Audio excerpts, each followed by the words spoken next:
be a bit raunchy, so if that offends anybody, I apologize in advance. She is unpredictable, how shall we say?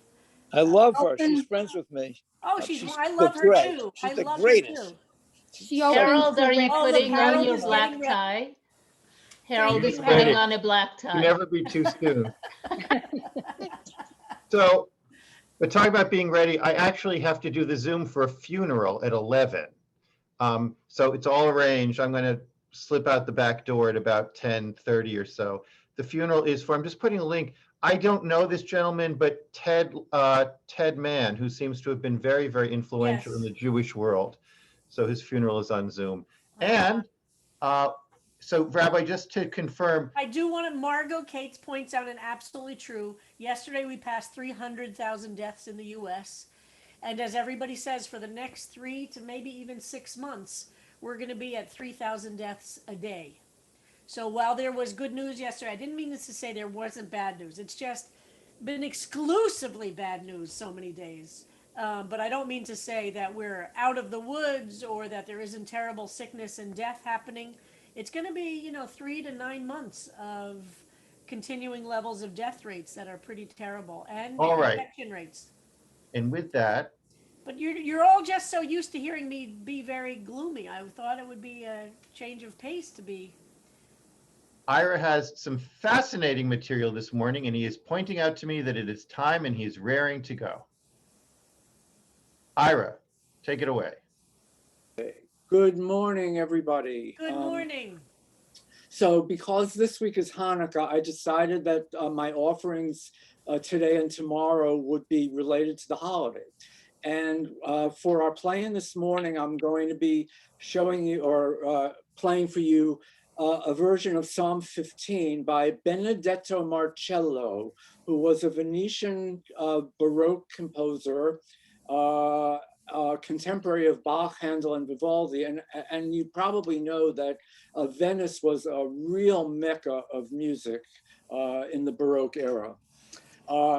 One of Marcello's greatest achievements was a work that is called in Italian Estro Poetico Armonico, which translates weirdly as poetic harmonic fecundity. What this work is, it's a huge work. It's a setting of the first 50 Psalms from the Book of Psalms, each one in cantata form, each one for 1 to 4 voices with instrumental accompaniment. It was published in 8 volumes in the mid-1720s, but the texts that are used are not the original Psalm texts themselves. They're rather poetic paraphrases in Italian, not in Latin, but in the Italian vernacular. The most unique aspect of these settings really is that Marcello used 11 ancient Hebrew melodies. I think 6 of them were German and 5 Spanish. It might have been the other way around.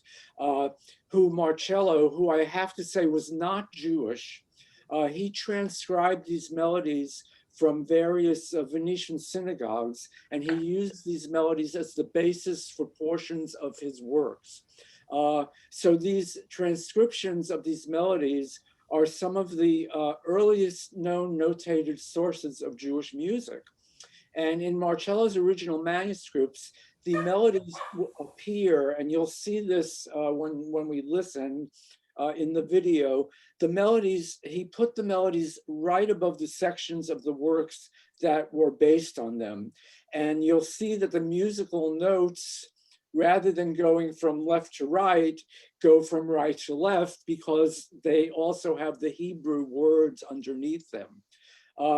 They were not intended to be sung in Hebrew as part of the cantata. They were just there to illustrate the melody, but some performers, like the ones we're going to hear today, do actually sing it. So the one we're hearing today, as I said, is Psalm 15. And what does this have to do with Hanukkah? Well, the particular melody that he uses in this is a German melody from the medieval time for Ma'ot Zur. And unfortunately, we can't play the entire work because, as you can see on the YouTube, it's 13 minutes long. But we're going to show you the portion that contains the Ma'ot Zur melody. Take it away, Harold. So we're starting at a place where we're finishing up with a recitative with this woman, and then this woman comes in to sing the Ma'atzor, and then we go back to this woman. It will all become obvious as we play. No, tu non lascerai che il santo tuo diletto giammai la prigionia dell'alma veda nel corpo corrotto le fragili reliquie aver l'impreda.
La codestra in sì felice stato con eterno piacer sarò beato, con eterno piacer sarò beato, con eterno piacer, con eterno piacer sarò beato, con eterno piacer sarò beato, con eterno piacer, con eterno piacer sarò beato, con eterno piacer sarò beato, con eterno piacer sarò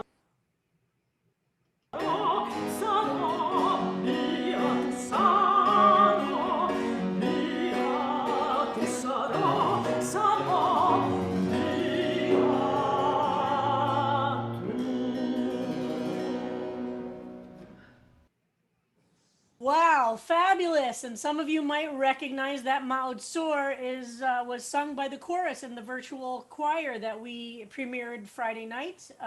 Exactly, and that is actually what we're going to play out with. Excellent, fantastic, Ira.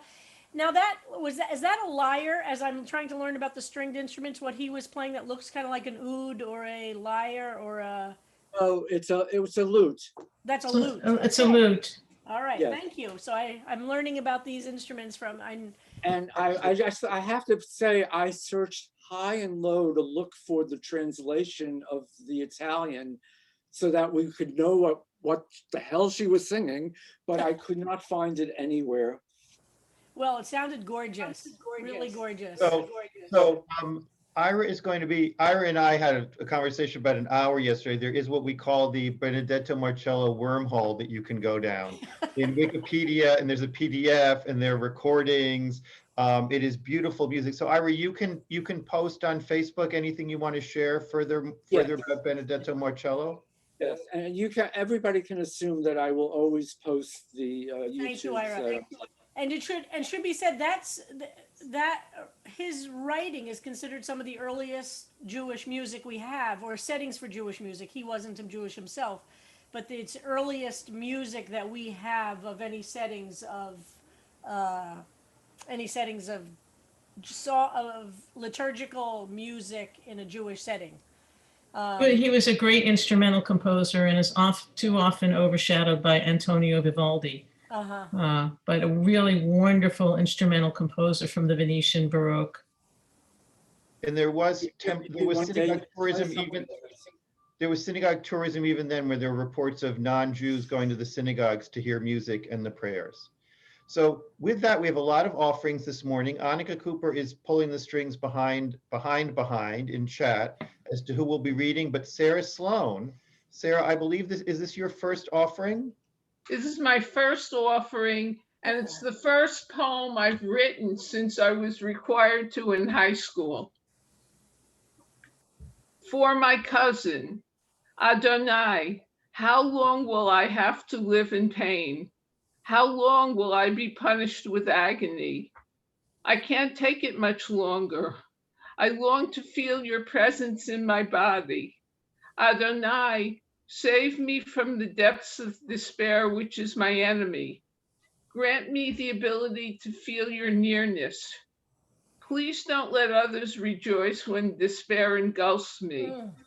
Despair and agony sever my connection with the world. Please, Adonai, reveal yourself to me and let me be part of the world. Don't let the despair win. Oh, Sarah, spectacular. Spectacular.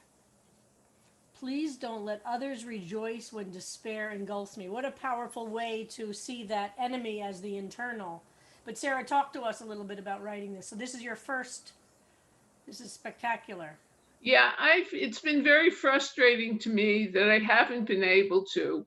And when we came up to Columbus Day weekend, I said, I'm going to find a psalm that we're going to read soon, ha, ha, ha, and work on it, with no pressure. And walking home from the services in the tent for Yisker that Saturday, I got a phone call that the cousin who had been my role model in so many things had died. It wasn't a complete surprise because she'd been in intensive care, but it was a real surprise. It was a shock.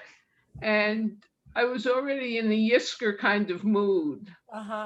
So I sat down and I actually first looked through the book that Rabbi Weintraub had written, and nothing appealed to me. So then I said, I'll just start from where we were. I read Psalm 12. It didn't call to me. I read this psalm and that was it. I read it in the Hebrew a few times. I looked at the JPS English and I just wrote it. Yeah. And I asked one person to read it over and she suggested that I make it a little bit longer. And that was it. I put it away until it was time to submit it. How much did it cost? He doesn't know exactly. Ellen Poster, please. Ellen, Poster, we're hearing you. It's over a tiny bit. He'll use one of the gift cards. Ellen Poster, please mute yourself. Thank you. So one of the things I love here, Sarah, is really reflects my theology in some deep ways, which is this line, grant me the ability to feel your nearness, right? So it's about saying part of when we feel distance or when we feel, it's not only the reality of the distance, it's partly that the nearness might be there, but we're blocked off. It's internal, that we're not able to be open. And I find that you've expressed in that sentence something very, very powerful, I think. that we can work on our ability to feel the nearness of goodness of the world, to feel the nearness of holiness, to feel the nearness of beauty. And sometimes it's us that blocks things off, not that it's not there. Right. Beautiful, Right. beautiful, Sarah. Thank you. All right, so back to Sherry Dratfield. Let me get to Sherry. Sherry, oh, your name is. Thank you. Thank you.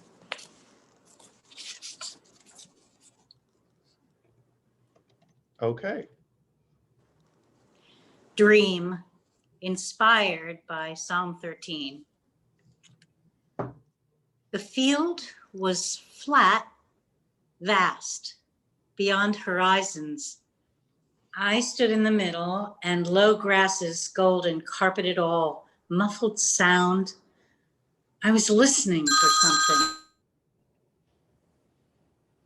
Listening for the phone to ring. Start over. Yeah, start from the top. Okay. I'm going to turn off my phone. Good. Dream. The field was flat, vast, beyond horizons.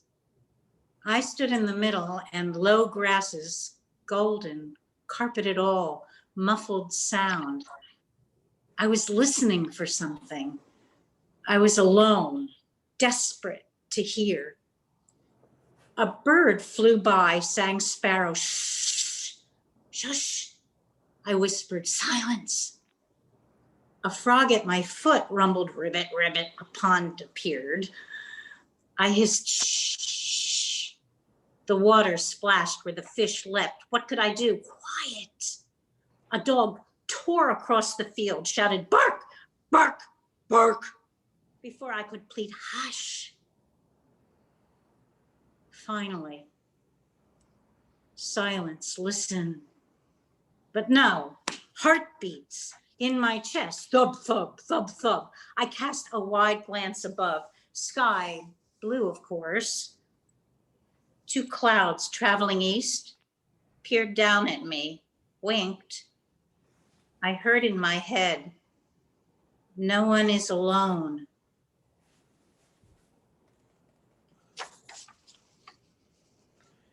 Amazing, amazing. And for those who don't know, Sherry has among many of her talents and expertise, Venice is one of her specialties in the world. And I still regret I've never gotten to go to Venice, and who knows if that'll be able to be.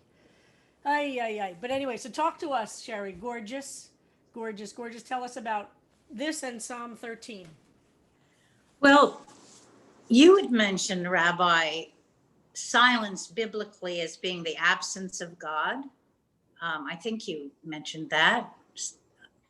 Not quite like that, but go ahead. Just all right. Well, that's how I interpreted it. But you mentioned silence. Okay. And then Levy talked about between verse 5 and verse 6, there being a very long silence, very long pause, where the entire transition took place between this despair and this this fortitude and gratefulness.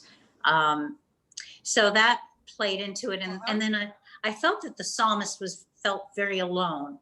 Yeah. And then the how long, it begins with 4 repetitions of these words, Adana, and asking, I thought, for rescue, for revelation. Beautiful. And in dream, that Adana was transformed, that plea was transformed into sort of this plaintive search, this attempt to sort of silence the natural world in order to hear what is beyond hearing. And 4 times I used shush and sh and quiet and hush. Beautiful.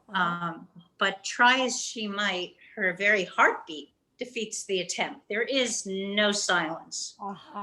Even in silence, there's no silence. So only when she surrenders and stops trying and simply opens her eyes and looks up, does she finally hear what she so longs to know, and realizes she's never been alone. and no one's ever alone. So that's how this happened. And Oh, the, and other, I used, the other thing people might not know about you, Sherry, is who you played in Into the Woods, going into the No One Is Not Alone part. But we'll. well, that did occur to me when I wrote it, No One Is Alone, that some people could think she's thinking of the song. But I really love how you use these very natural things, from a dog barking to the sky being blue, or what are all those different things, as a way of being reminding us that we're not alone. That you're seeing. Harold, can we get it back up, maybe? You're seeing in very natural ways the presence of God. So I wouldn't say that silence means God's absent. It's rather some of us experience God's presence more in silence, and some people experience God more in great big sounds and great big things. Oops, sorry.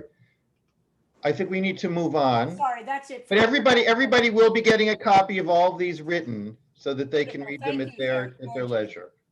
Thank you, All right. Rabbi. So Lori Krotman. Okay. Okay. For my father, my king, a song of longing. Oh, Dad, dear Dad, remember me? You hid yourself from me for so long. I was 22 and you were 56 when you left. I walked down the long corridor to your office a million times looking for you, but you were too busy to look up at me, writing prescriptions for the poor and needy, not noticing that I needed healing too. I twisted myself into a million knots to be worthy in your eyes. You could not see my shattered heart, my inflamed mind, my broken body. Please turn your head and look at me from your office desk where you sit in your white coat giving medicine to strangers. I yearn for your strength so I can face my enemies who tear me to pieces. I am 75 and you are 56. I walk down the corridor one more time and notice something in your gaze, that you see me through your own eyes, that you gave me a prescription long ago for taking care of myself based on your own needs. I could not read then, but I can now. If I look carefully, I can see signs of love, even though your writing is undecipherable. I need to look at you without seeing me to see you. Wow, Lori. Wow, I love the doctor's undecipherable writing. That's what you're doing with that. So talk to us a little bit, really, about Psalm 13 in this, how you got here. I read Psalm 13 a while ago and I wrote this instantly. My father was a doctor, and when he died, I was young, 20s, and I had this dream, which is what I wrote. I must have had this dream for 10 years, the first part of the dream. And then I just stopped. I just stopped having it when I was maybe in my 30s. And then I read Psalm 13 and I dreamt it again. Wow. And it had a different ending. Ah. And I was, I couldn't breathe. I just couldn't breathe. I realized that the corridor, it's really the world to come for me. Wow.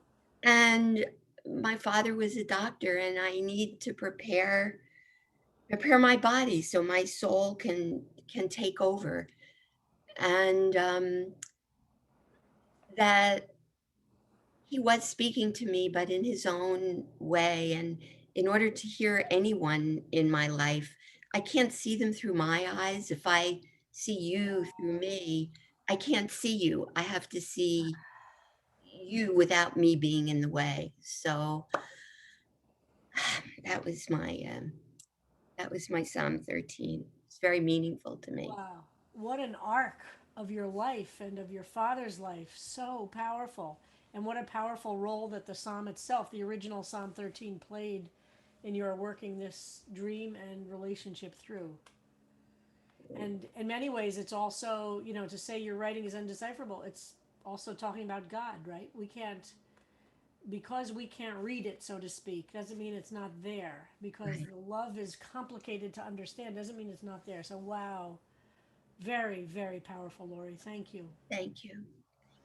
And boy, for anybody here who's a parent as well, right? Doesn't it affect all of us in that direction too? Very powerful.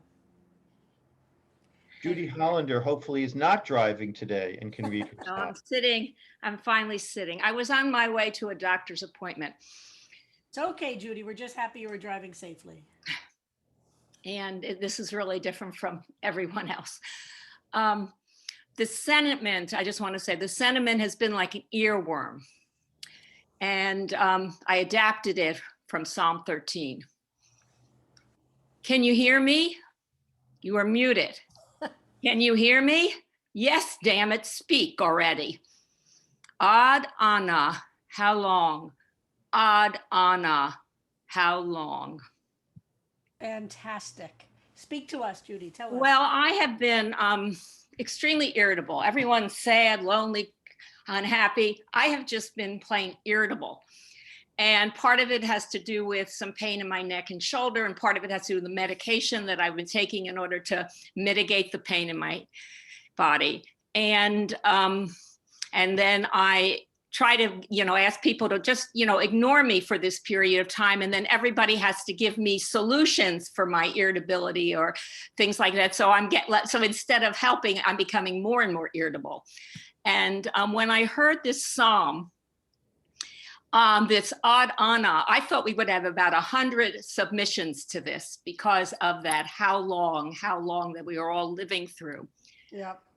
But I have been finding this conversation that goes on, and when people start to talk in Zoom, almost, I can't hardly stand it. Mm-hmm. And so I just wrote it.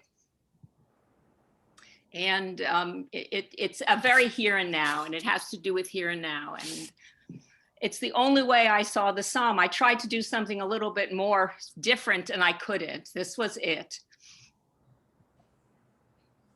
So, and I wanted to write it all in Hebrew, but then I was afraid that I would use the wrong homonym, and then we would have if any Israeli. So maybe the next poem I'll write in Hebrew. Well, I think that irritability is totally present in the Psalms too. So I love it. And I think we've all felt that too. How many times do we have to say, are you unmuted? Mute yourself, unmute yourself. Speak already. Ad Anna, how long are we going to be here? How long? Beautiful, Judy. And I love you, irritable or whatever.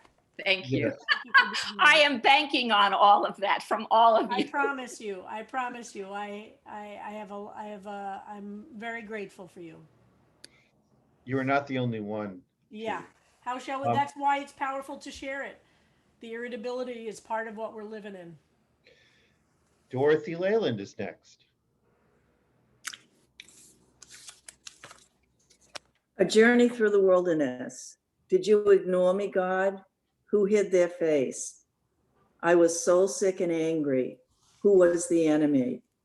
I heard no answers from you. Were my questions loud enough? My hope was almost gone when I heard a whisper, a murmur, a breath. I began to sense your presence. Will I ever see your face? Beautiful, Dorothy. Did you ignore me, God, who hid their face? I was so sick and angry. Who was the enemy? I heard, wow. Talk to us a little bit. Tell us about going from Psalm 13 here. So I had one of those childhoods that no one should ever have to live through. And as soon as I could, I walked away from religion.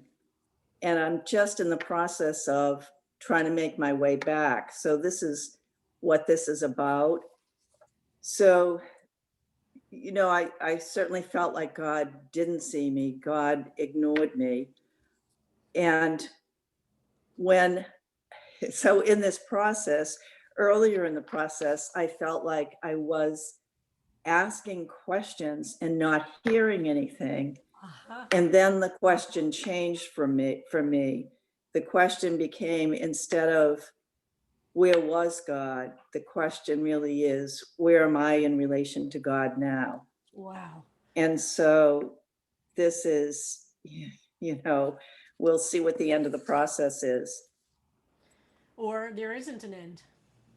Or there isn't an end. I think that's Yeah, I think the reality. I Absolutely. personally feel like the process is the point, and I Yeah. don't know the specifics of your life, but I bet I speak for most people in this class that we've all gone through periods of feeling completely alienated and outside of our tradition or a relationship with God or religion in general.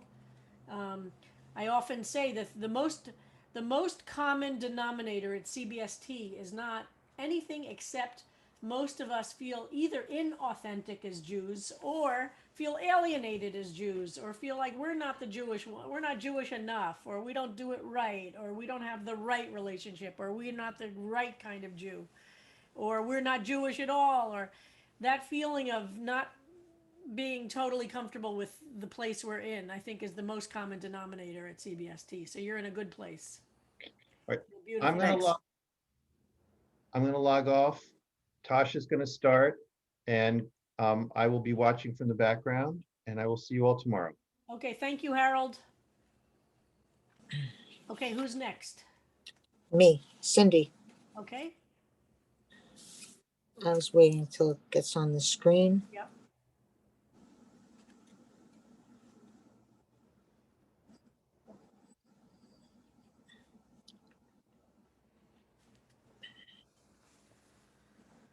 There it is. Okay. With Fortissimo. Adonai, do you remember me? Do you know how long it has been? It has been too long, Adonai. When will 2020 be hindsight? Tested, we move to the next level, survive the virus and rise short of ruin. Don't let the unseeable win continue to ravage us, body and soul.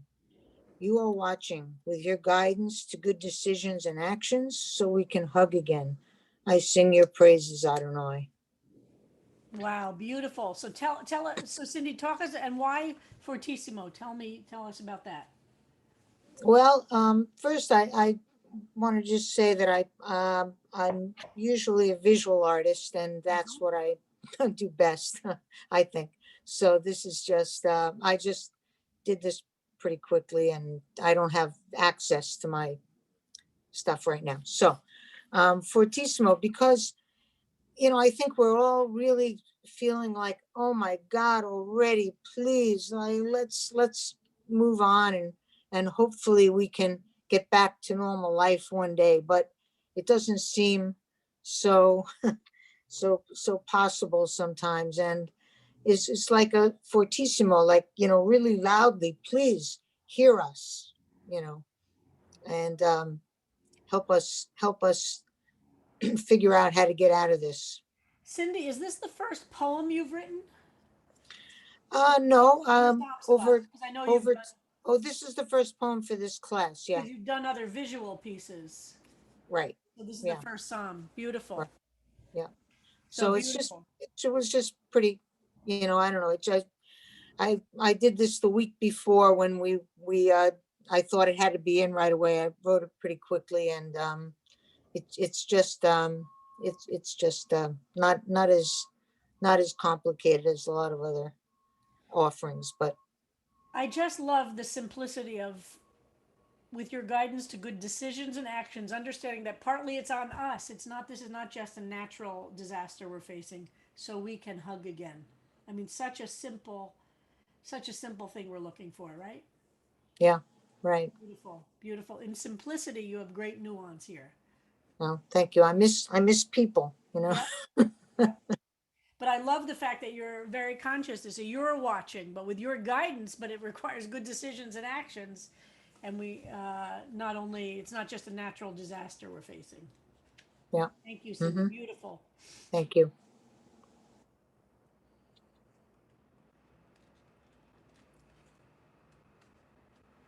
Okay, Nina, are you here? Yes, I'm here. I just unmuted. Thank you. Hours pass as the surgeon cuts. How long, Lord, before I hear from you? I trust in your deliverance. Months pass as a family seeks its daily bread. How long, Lord, will you hide your face from them? I trust in your existence. Years pass while a nation's leadership collapses. How long, Lord, before you answer us? I trust you are not the cause. Decades pass while a society fragments and the earth slowly dies. How long, Lord, before a sign from you? But as for me, I cannot recollect how exactly trust works. So powerful.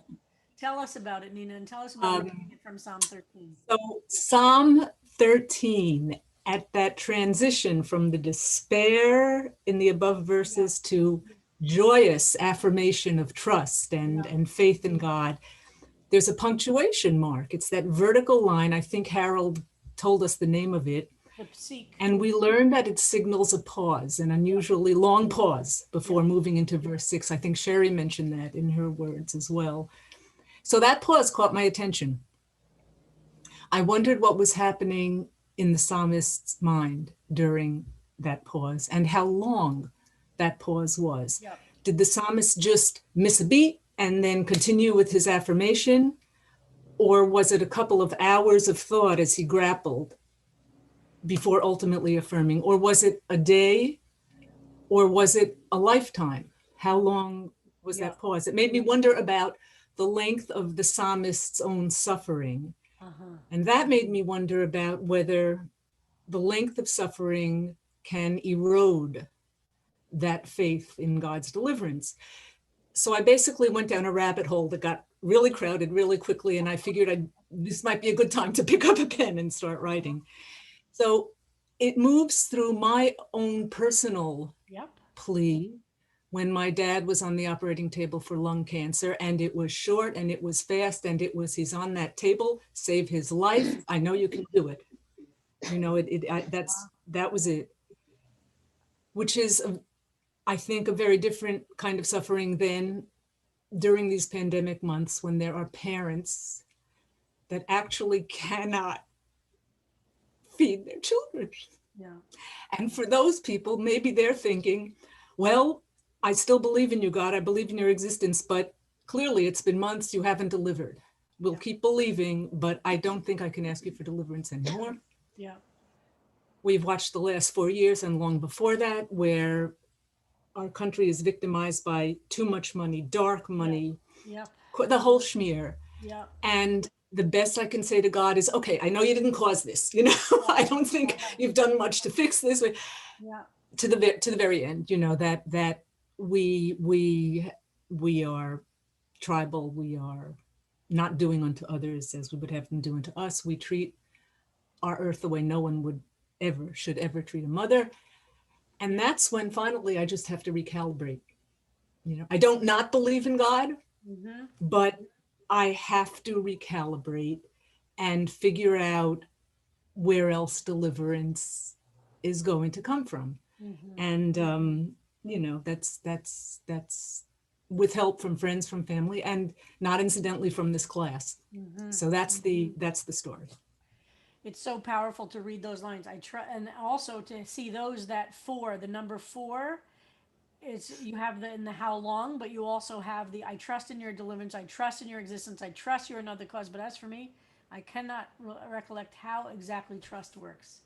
How beautiful. Right. This is what I meant. I'm sorry, Rabbi. This is what I meant by the erosion of that faith. Beautiful. Just spectacular. Beautiful. Wow. Thank you so much. Thank you, Nina. And I think all of these, speak on behalf of all of us, right? It's like watching the world through a prism, and somebody expresses it this way, and you say, there I am.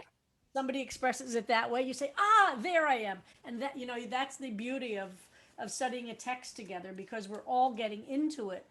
And all of these reflect a prism through which we're looking at this ancient text. And I find that very deeply moving. Okay, do we have time for another one? Or we have, is Annika or Tasha handling the Okay, so I think Tasha has the link. Is that so I right, think we're gonna Tasha? have to pause on the reading and do those tomorrow, and then we're gonna go to Ira's music out, right? Okay. I have the link. Let me See pull it everybody up. tonight, by the way. I hope to see everybody tonight. It's gonna be a lot of fun. But Ira, lead us out with some. Okie dokie. what's about- So what we're hearing now, and those of you who were at Friday night services heard the CBST chorus did a virtual chorus of this. It's the Mazur theme that we heard in the Marcello as set to set for 4-part chorus. So this is a choral work using Marcello's transcription of the melody. And this was done by Hugo Chaim Adler, who was a Belgian cantor, composer, and choir director who fled Nazi Europe and came to the United States in 1939 and settled in Worcester, Mass. And I ought to say that we really can't say that this Ma'ot Tzur is by Marcello. He took the German melody and transcribed it. So it's not an original work by Marcello, just so everybody understands that. And Ira, would you just take a brief minute to explain how a virtual choir works? Because since if people haven't actually done it, they have no idea. How do you do it? Just so that people appreciate what you guys did. Sure. So everybody who's participating in the virtual choir, and you Don't see play them it on yet. the Pause. screen there. Stop. Don't start it yet.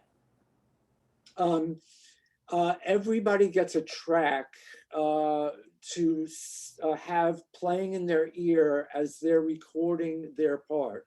So when I playing, we don't want to see Joyce conducting. Whoever is handling this, just stop. Thank you. Okay, go ahead. Yeah, so for example, when I'm making my recording, I am listening in my earpieces to a track of Joyce playing the piano and watching her conducting, but I'm recording my solo voice. So everybody in the chorus is doing their own recording of their solo voice while listening to a guide track. Then these individual recordings, 30 of them or however many people are in it, get sent off to Joyce and Jason Zivic, who is the tech person behind all this. And they put many, many, many hours of time in editing it, putting it all together, making fixes so that you get this beautiful final product that I think looks seamless and sounds beautiful, and you have no idea of how much work has gone into it. And that in a nutshell is how it's done. It's very hard to do. I mean, I just want to give a shout out to also because the singers are singing all alone. They do have a track, but it's very hard to do. And so huge shout out to everybody who tried to do this and accomplished. So I just wanted people to appreciate, it's not easy to do this. Okay, so let's see from the beginning, this Ma'ot Tzur with the Marcello attributed, but German initially. But what is this, the 16th century or 17th century? This is Marcello is the 17th century, actually the 18th century. But Adler said it in the 20th century. Okay, from the beginning, let's hear it. We can't hear anything though. Don't hear it.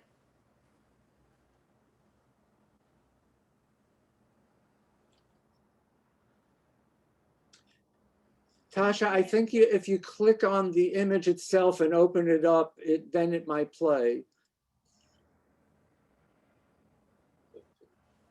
Also, you have to share the sound separately from the visual through Zoom.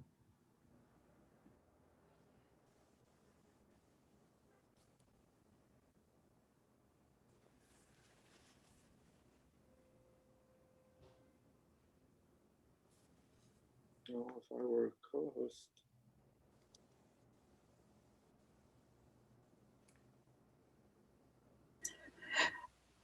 You might have to stop the share and start it again and click where it says share sound. It's usually on the bottom left. when you hit share.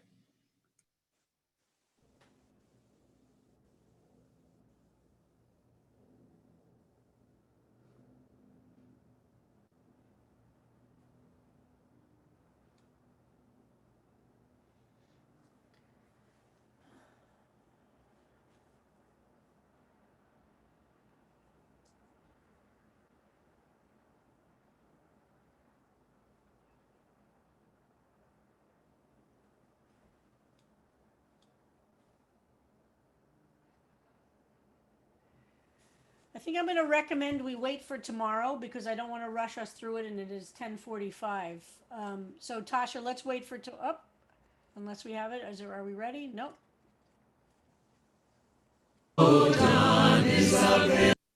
Okay, here we go.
Tasha, you can stop it here.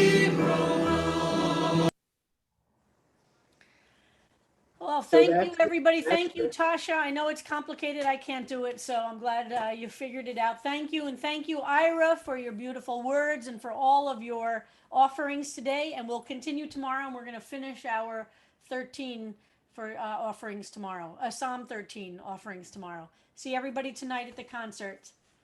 Bye-bye, everybody. The room will stay open for a few minutes.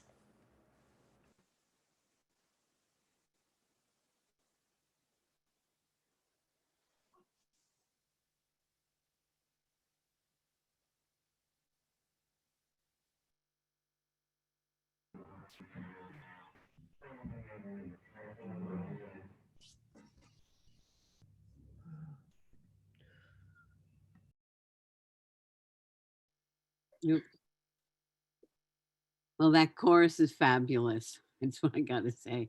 Wish we could have heard it all again. It's posted on our Facebook page. You can watch it there also. Oh, okay. Thank you. When was that composition from? I missed it when Ira told us. Any idea of the time, year? No? That it Yes, was written? it was just made recently and it was presented for the first time at the Hanukkah service on Friday. No, I know that part. When was it originally written though? Like what Oh, era I are think we it's talking about? Baroque. It's in the Baroque era. I think okay. that's the 1500s. You have to look at Ira's timeline. I thought it was the Yes. 1500s, he said. Okay, The that's 1500s. I have I no heard idea. 1500s somewhere. Something Yes. happened in the 1500s. Yeah, that's Yes, not right. me too. Me too. I'm in kindergarten on this topic, so in fact, I'm on kindergarten on a few little topics here. But you're in kindergarten, and you learn, and you move up the ladder. So The chorus so has sang this before. yes, the chorus sang we Friday sang. night. When I was Yeah. in it, the chorus sang it, but we didn't have to record it that, Of course, it was beautiful Friday night. It's This is so beautiful. COVID beautiful. time. Yes. Yeah. Yeah. The era of COVID. Right. And it sounded good, even though it was Zoom, which is not easy to do. I know that. So anyway. So I won't see you guys tomorrow. I'll see you on Thursday. Feel I'm hoping that better. my large Good cast luck. becomes a boot. I'm hoping. They promised, but you never know. So Yeah, and the snowstorm is coming tomorrow night on the Cape, so I will get to the doctor tomorrow at least, so fingers good. crossed. It'll be the first snow I've really seen in, I don't know, 18 years, something like that. Have you missed it? No, no, not really. I missed the didn't think beauty. so. Yeah, the beauty of it, not walking in it, and now with this Yeah. leg, I will not Nice be to look walking in at. it. Nice, beautiful to look at, and Yeah. and you know, just a piece of my history. You know, I grew up with snow and cold weather, so I don't know. There's a story here. Anyway, but it is nice. Happy to be here. Happy to be functioning. So happy for all of you. I'll bet the dogs like the snow, don't they? Well, we don't know yet. It hasn't snowed yet. Oh, that's right. It's coming Thursday. Dogs haven't seen the snow, I guess. They've never seen Right, snow. that's right. And these dogs were born in Florida. So Yeah, they've maybe only, not. they Yeah. don't even know cold weather. We may have to buy them jackets because they're getting a much needed grooming on Thursday, which really, it means that they're going to be almost shaved because that's what always happens, no matter what. When they Yeah. promise they're not shaving the dogs, they just do it, and they won't be literally shaved, but the hair will be much shorter. Then they'll be even colder. So, you know, we have raincoats already. I guess we'll buy them jackets. I don't know. Mm. They have a dreidel. Oh, that there you go. sings, and they Okay. What love could the you dreidel, want? their favorite Bye. toy. So anyway, but bye. Very good. See you Thursday. I love this class. You know that. So thank you. Here we go. All right, adios. Adios. What's really bad, if you have a dog in the city and the salt gets you, at any rate, that's it. Have a good day, everyone. See you later. You too. Bye-bye.